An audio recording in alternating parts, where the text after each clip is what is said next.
पुराने जमाने की बात है,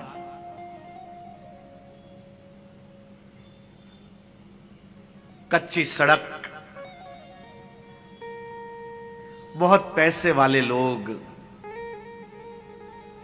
बैलगाड़ी में बैठकर यात्रा करते थे। कुछ पैसे वाले लोगों के पास घोड़े हुआ करते थे,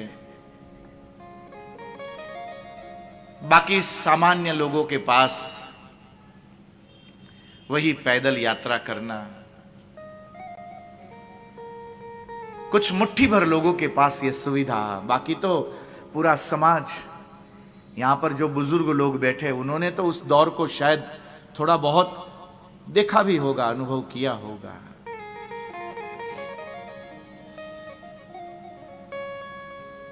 तो उस जमाने में संतों के पास तो क्या रहता होगा। आज शिष्यों के पास हेलीकॉप्टर आ गए तो संतों के पास मर्सिडीज आ गई।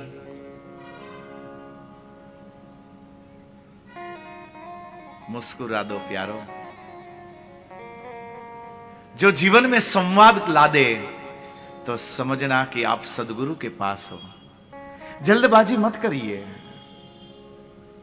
और यदि आपने अपने किसी एक स्थान को अपना गुरु मान लिया है, मैं रोज ये बात आपको याद दिलाता हूं पुनः एक बार, गुरु सब्जी मंडी में सजे हुए बैंगन नहीं है कि रोज आप 20 रुपए के किलो के भाव से तुलवा के ले आओ। गुरु जीवन में बस केवल और केवल एक ही बार होते हैं। कोई ऐसे चरण जहां पर केवल एक बार झुका जाता है, और यदि आपकी सच्ची श्रद्धा हो तो जब भी आप याद करोगे, जहां भी आप याद करोगे, आपके गुरु किसी न किसी रूप में आपसे संवाद करेगा। जब उस संवाद में आपका मन लग जाए, जब उस संवाद में आपके प्रश्नों का समाधान मिलने लगे, तो मुस्कुरा देना, अपने सदगुरु को याद करके उनको प्रणाम कर लेना कि वाह रे वाह मेरे गुरु, इस अनाथ को इसके सारे सवालों का जवाब किसी से भी तू दिलवा सकता है। एक समर्थ गुरु, उसको आवश्यक नहीं है कि वो स्वयं आए, इसलिए तो वो भगवान है। भगवान का कौन भगवान? गुरु को कोई चला नहीं सकता है। हालांकि आजकल उल्टा चल रहा है, आजकल चेले गुरु को चलाते हैं। ये उस जमाने की बात है जहां पर गुरु शिष्यों को चलाते थे। पुराने जमाने की बात है, एक सीधा साधा साधु सन्यास लेकर गुरु ने आदेश दिया कि बेटा 4 धाम की यात्रा करो। गुरुजी तो बोल के चले गए और अब ये यात्रा कर रहा है। मार्ग में उनके कुछ शिष्य भी बने, उनमें से 2 चेले, यहां भी 2 चेले हैं।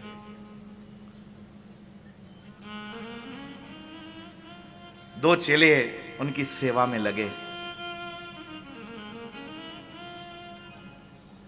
साथ साथ चल रहे थे।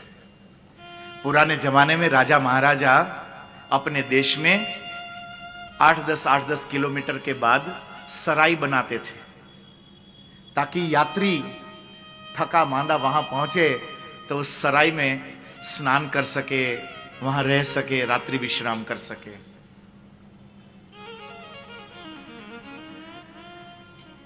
तो कहते हैं कि एक सरल साधु 2 जोड़ी कपड़े एक पहने थे, एक झोली में थे, साबुत दोनों में से एक भी नहीं था। किसी महानगर में यात्रा करते करते गए थे। उस महानगर के किसी बड़े सेठ ने, उनके घर भंडारा था, तो भंडारे के बाद वो 2 वस्त्र दिए थे। उसके बाद जंगलों से, नदियों से, नालों से होते होते ये यात्रा चल रही थी। कोई देने वाला था नहीं, वही 2 जोड़ी कपड़े। आज सुबह किसी नदी में स्नान किया, अपने वस्त्र धोए, सुखाए, तब तक भगवान जी की, लक्ष्मी नारायण जी की सुबह पूजा की। पूजा अर्चना करके बाद गुरु से जो सीखा था उन स्तोत्रों का गान करते करते, उन स्तुतियों का गान करते करते थोड़ी देर वहां पर विश्राम, और फिर अपने भगवान जी को वही जोली। भगवान बनना आसान नहीं है साहब, मुस्कुरा दो। जिसकी अभी पूजा हो रही है उसी भगवान को फिर समेट के जोली में, साथ में वो जो 2 जोड़ी कपड़े सूख रहे थे उसको जगटा समेटा, उसको भी जोली में, कपड़े और भगवान सब साथ।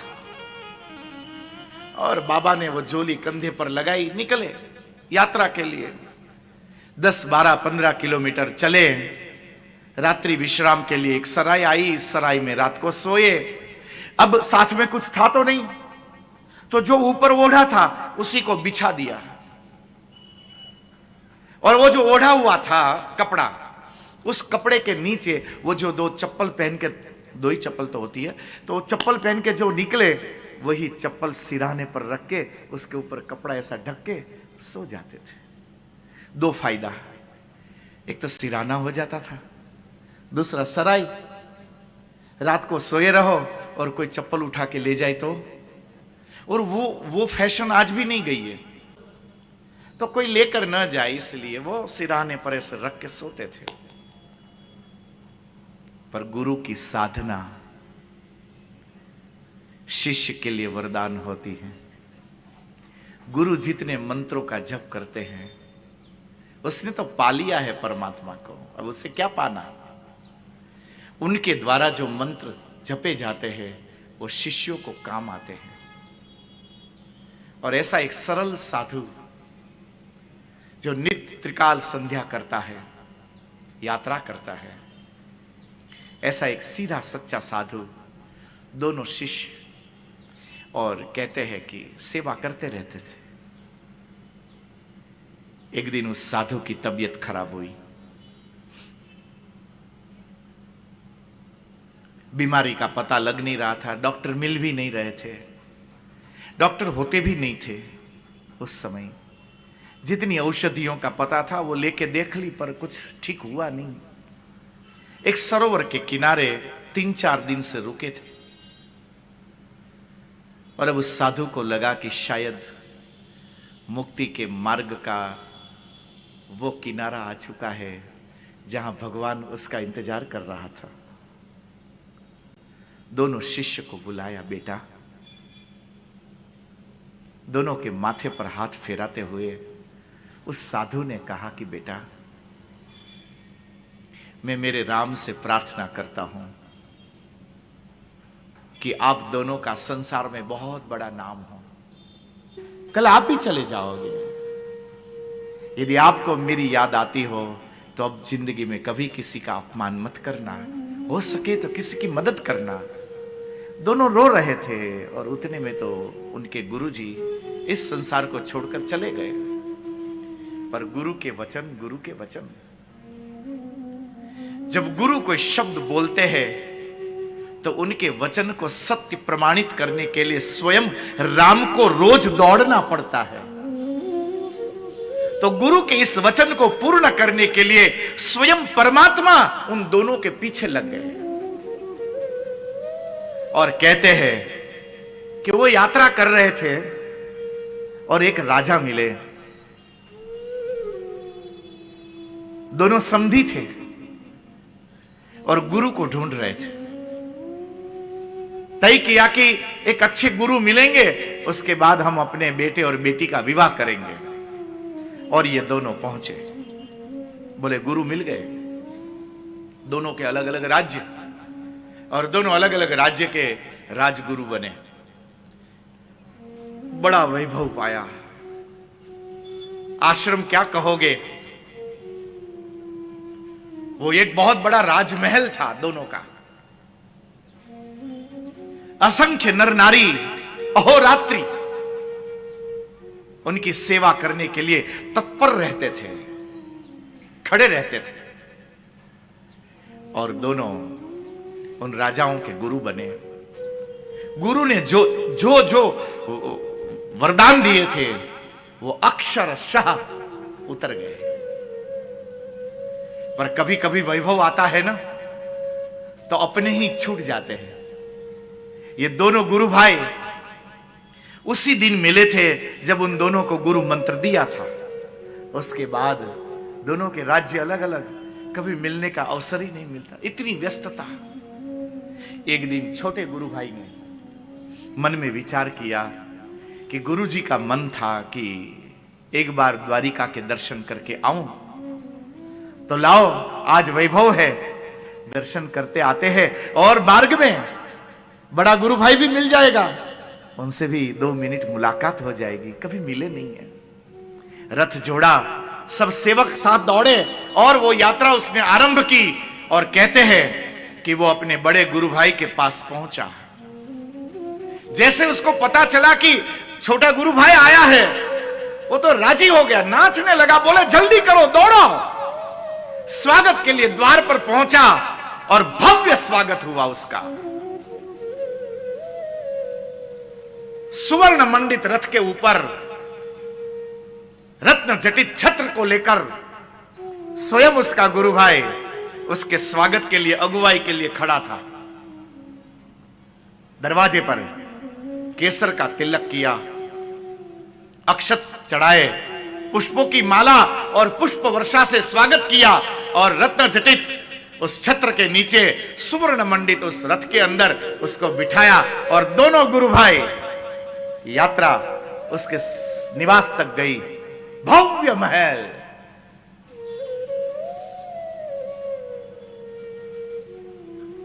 और जब वो भव्य महल में पहुंचे, बड़ा स्वागत हुआ। नाना प्रकार के मिष्ठान, मेवा आदि सब उसके सेवा में प्रस्तुत किए गए। ये तो ही उसको द्वारिका जाना था, पर अपने गुरु भाई के आग्रह के वश होकर वो एक रात्रि के लिए वहां रुक गया।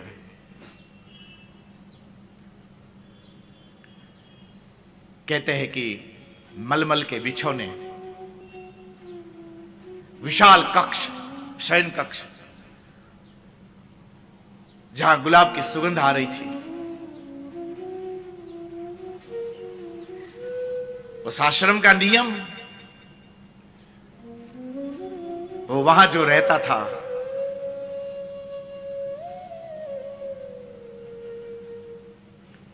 सायंकाल हुआ, कुछ लोग अपनी फरियाद लेकर आए थे, तो कहते हैं कि वो फरियाद करते रह गए और इसने उनकी फरियाद सुनी तक नहीं।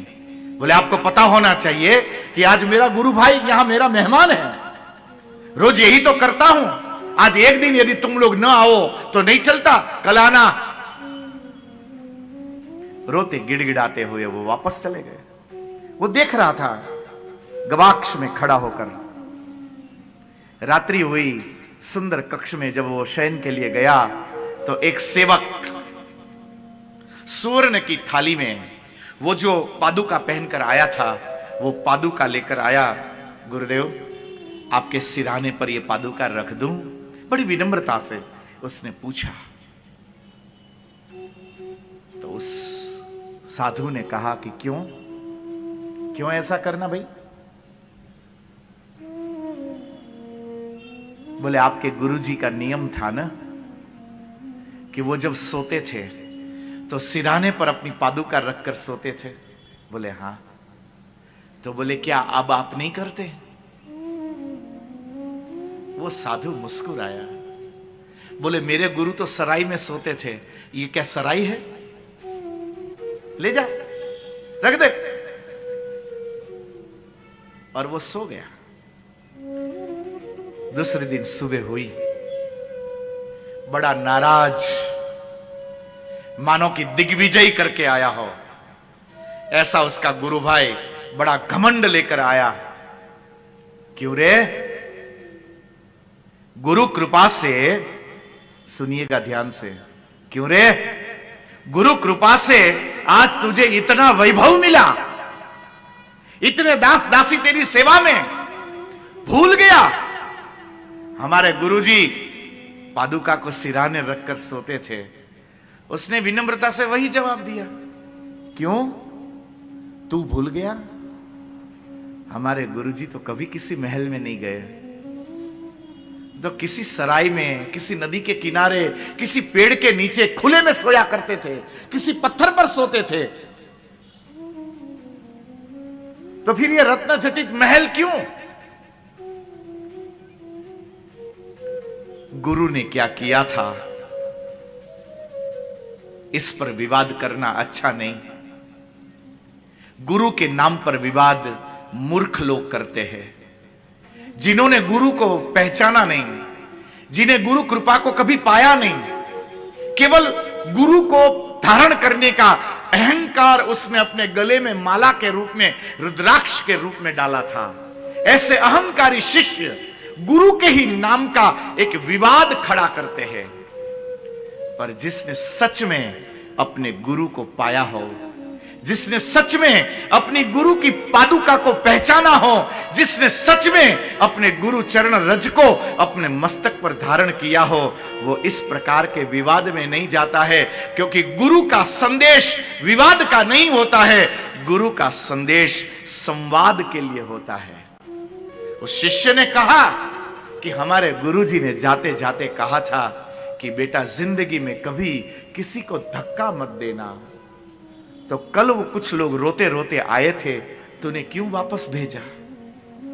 क्या भूल गया तू गुरु आज्ञा को, कि किसी दुखी दरिद्र दीन व्यक्ति के पास जाकर हमें बैठना चाहिए?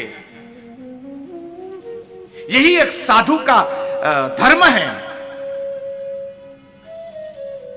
उल्टे आप उनका अपमान करो, उनकी इज्जत पे आ जाओ। क्या यही सिखाया हमारे गुरु ने? मुझे तो था कि तू जहां रहता होगा ना, वहां दीन दुखियों की सेवा होती रही होगी। जैसे हमारे गुरुजी हर एक व्यक्ति को मुस्कुराते हुए मिलते थे, अपना मानते थे, गले लगाते थे। हम शिष्यों को राजी करने के लिए कभी हम सुंदरकांड का पाठ करें और अच्छा मृदंग बजा दे, तो वो खड़े होकर मृदंग के साथ नाच लिया करते थे। उनका क्या नाचना, वो नाचते इसलिए थे ताकि उनके साथ मैं और आप, हम हनुमान के हो सके। उन्होंने अपने चरित्र से जो हमें सिखाया, वो मंत्रों को भूलकर तेरा दिमाग अभी भी उसी पादुका पे है। इस पादुका को सिराने रखने की कोई जरूरत नहीं है। यदि गुरु की पादुका को अपने मस्तक पर धारण करना चाहते हैं, तो आवश्यक है कि आप विवाद को पूर्ण करके संवाद के बीच में मुस्कुरा सको, तो समझना कि आपने अपने सदगुरु को पाया है।